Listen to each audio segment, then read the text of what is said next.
देखिए भैया, इस जीवन के सच्चाई ये होला, जब तक शरीर में प्राण हो तब तक ये दुनियादारी हित परीत सब केहू अपना होला। जब इस शरीर से प्राण छूट जाला केहू संसार में नहीं खे। आई सुनी जा भैया भाव का है।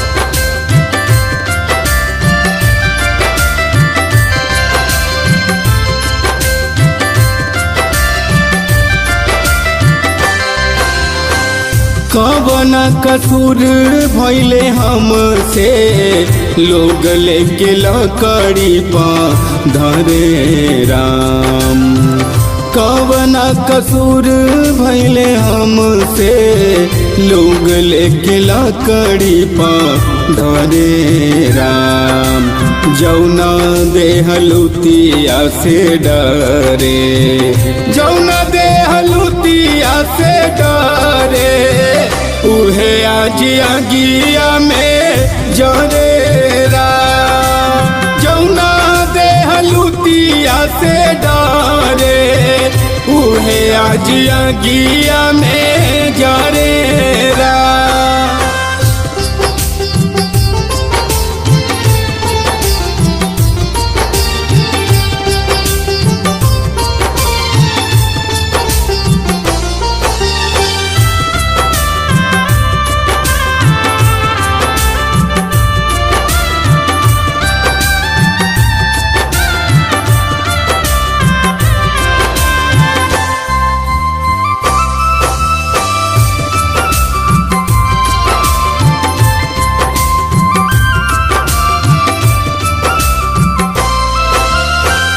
गैर जैसन रिश्ता घर परिवार निभावता, केहू के मुहवा काहे आज ना सुहावता।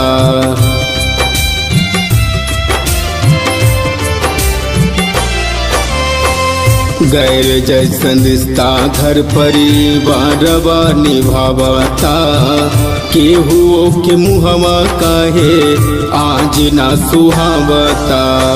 रिश्ता नाता छूटल घर दुआरबा, सबके असरबा छूटले राम। रिश्ता नाता छूटल घर दुआरबा, सबके असरबा टूटले राम। जौना देहलुतिया से डरे, जौना देहलुतिया से डरे, उहे आज आगिया में जरे राम। जौना देहलुतिया से डरे, उहे आज आगिया में जरे राम।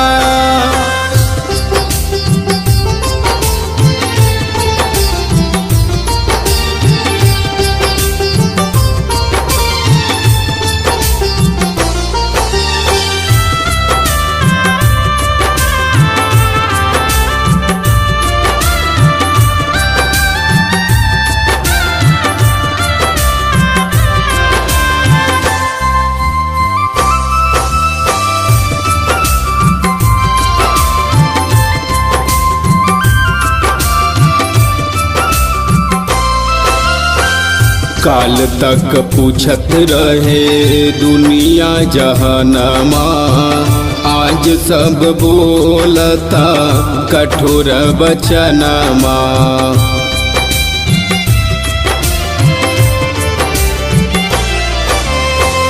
काल तक पूछत रहे दुनिया जहानमा, आज सब बोलता कठोर वचनमा।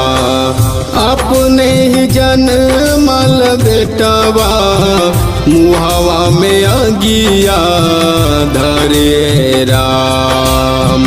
पांडे ब्रजेश सोनु कहे, कर हरि सुमिरन सुनय राम।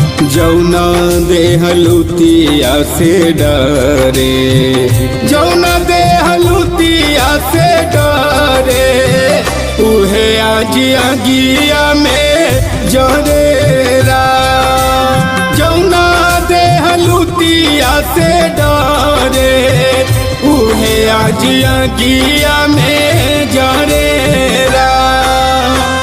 कवन कसूर भइले हमसे लोग लेके लकड़ी पा धरे राम कवन कसूर भइले हमसे लोग लेके लकड़ी पा धरे राम जौना देह लुतिया से डरे जौना देह लुतिया से डरे उहे आज अगिया में जरे राम जौना देह लुतिया से डरे उहे आज अगिया में जरे राम।